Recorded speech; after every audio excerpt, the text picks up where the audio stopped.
Bismillahirrahmanirrahim. Assalamualaikum warahmatullahi wabarakatuh. Alhamdulillah ala ihsanih wa syukru lahu ala taufiqi wa imtinanih. Ashhadu an la ilaha illallah ta'zima li sya'nih wa ashhadu anna Muhammadan abduhu wa rasuluhu ad-da'i ila ridwanih wa salatu wassalamu ala alihi wa ashabihi wa ikhwanih. Ya ayyuhalladzina amanu taqullaha haqqa tuqatih wa la tamutunna illa wa antum muslimun. Amma ba'd.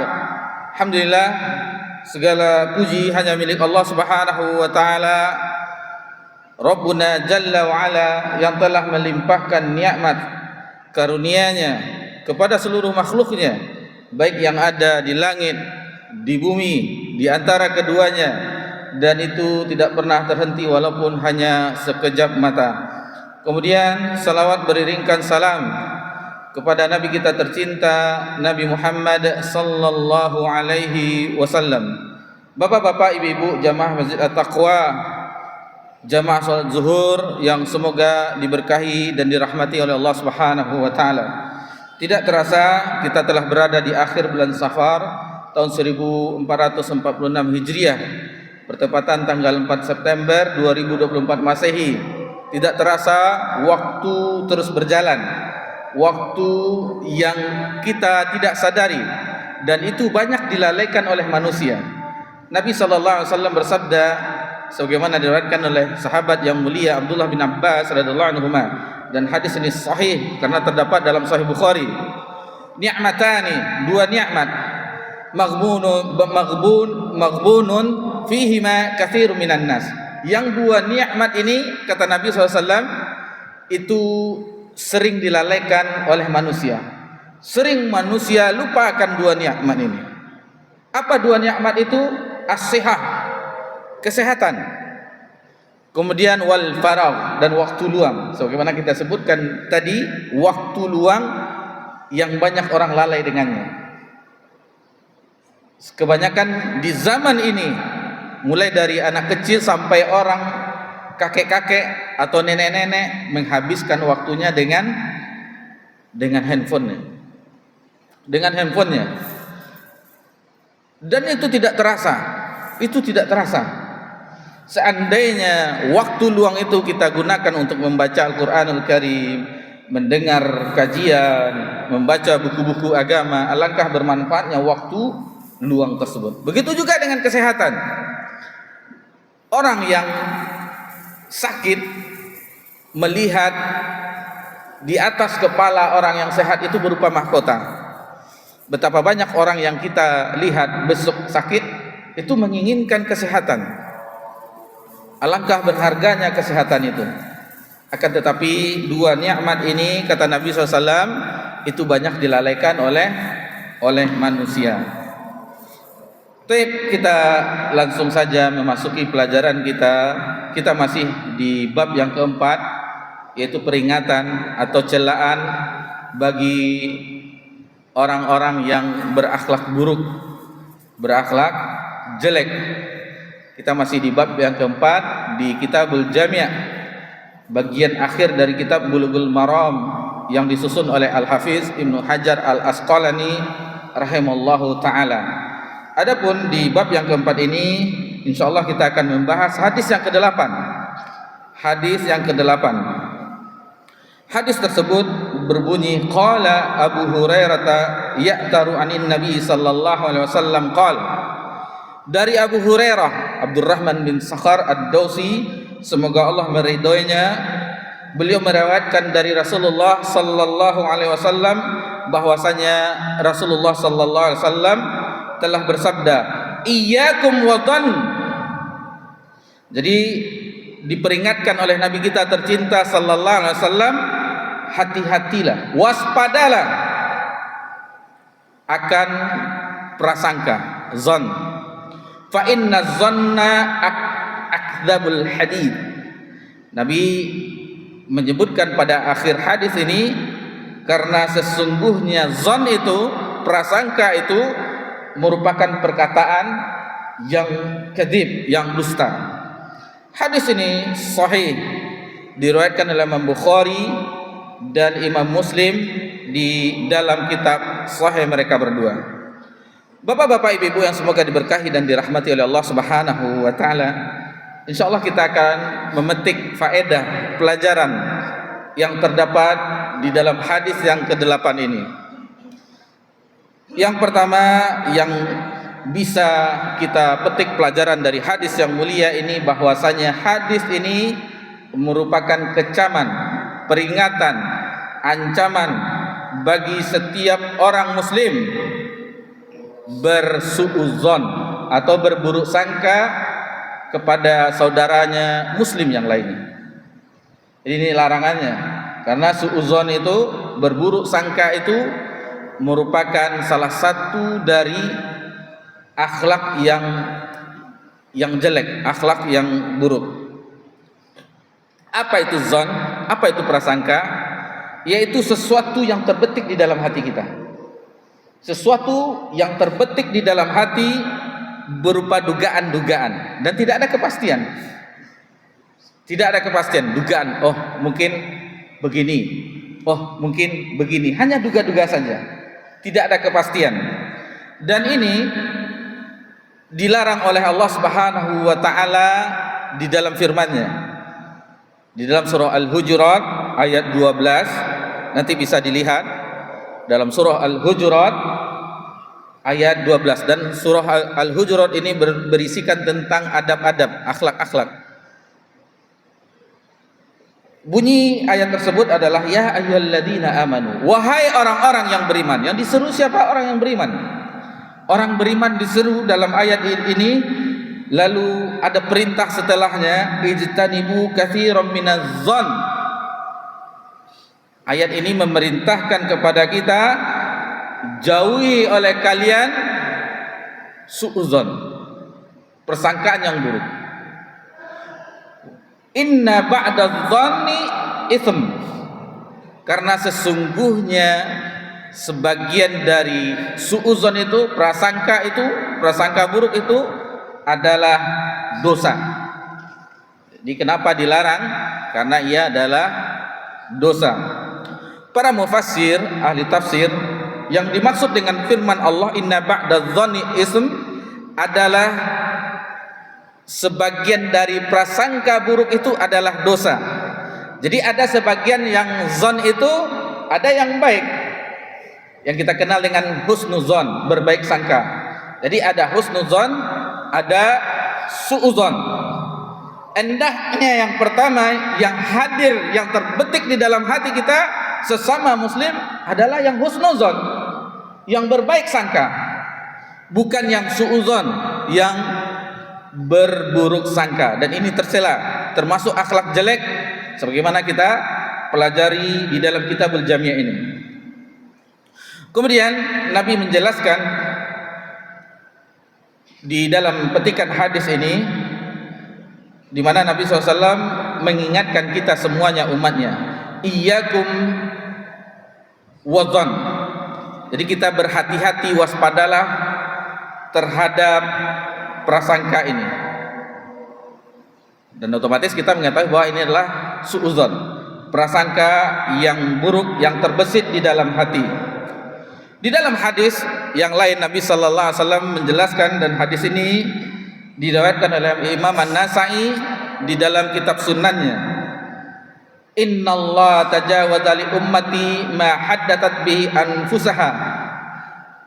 Sesungguhnya Allah Subhanahu wa taala memaafkan. Jadi Allah Subhanahu wa taala memaafkan umatku, kata Nabi sallallahu alaihi wasallam, terhadap apa yang terbetik di dalam hatinya.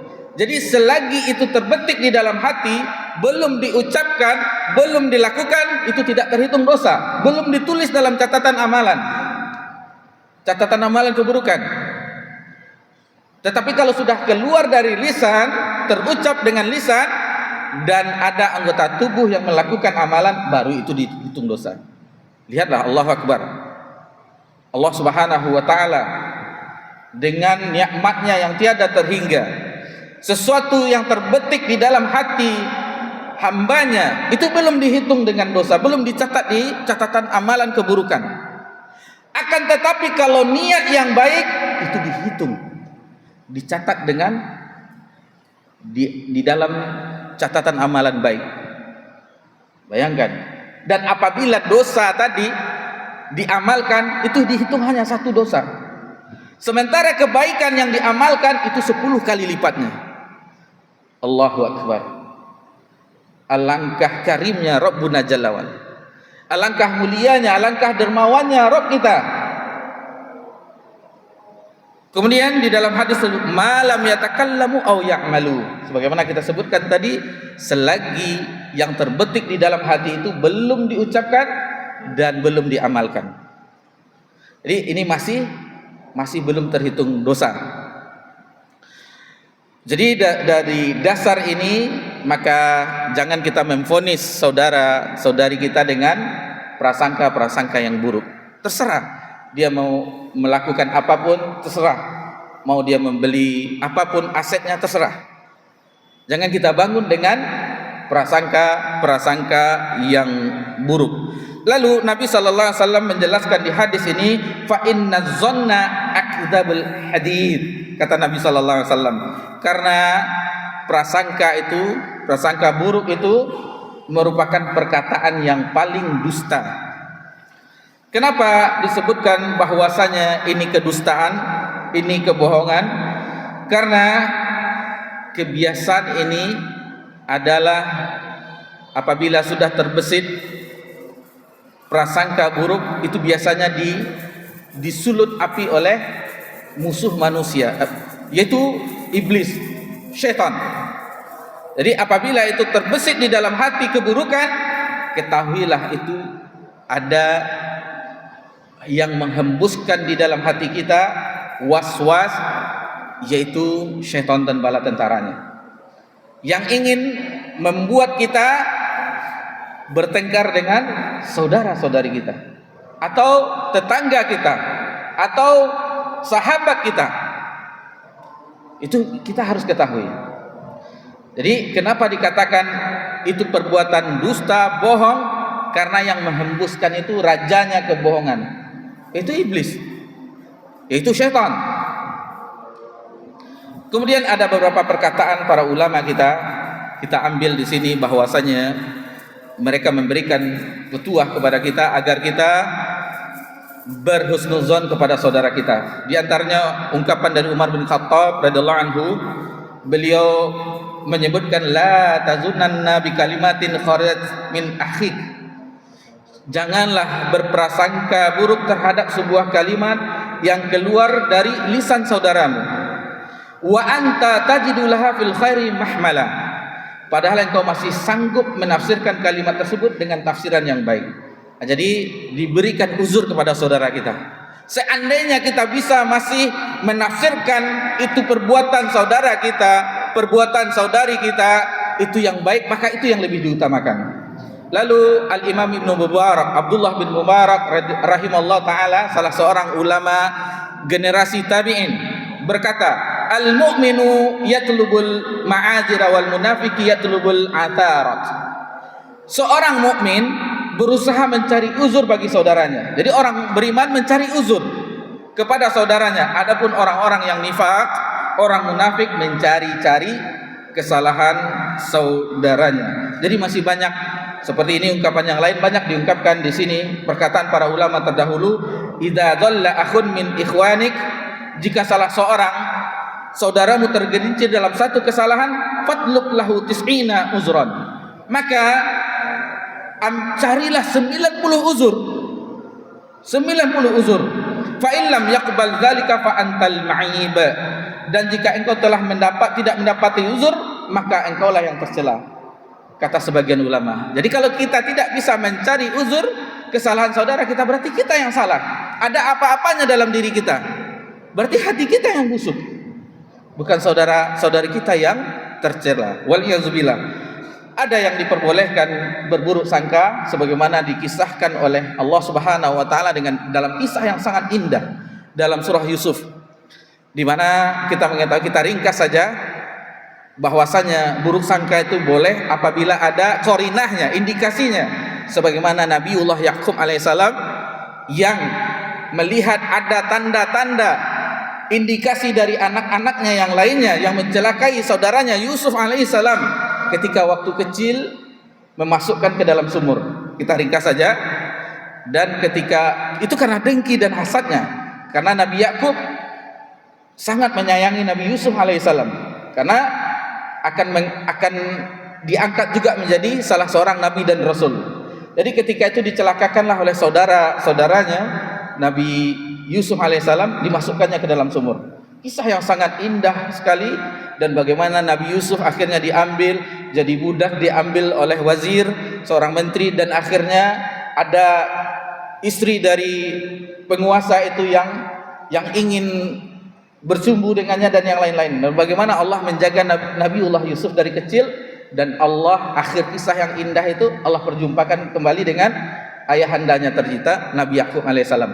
Yang menjadi pelajaran kita tentang berburuk sangka yang dibolehkan ketika anak-anak Nabi Yakub mengatakan bahwasanya Yusuf dimakan oleh serigala dengan memperlihatkan bajunya, baju yang berlumuran darah. Sebenarnya itu bukan darah Nabi Yusuf, tetapi itulah Nabi Yakub melihat bahwa putranya yang 10 ini berbohong karena baju itu utuh, hanya berlumuran darah. Apakah serigala memangsa amat baik tanpa mencakar, tanpa merobek-robek baju?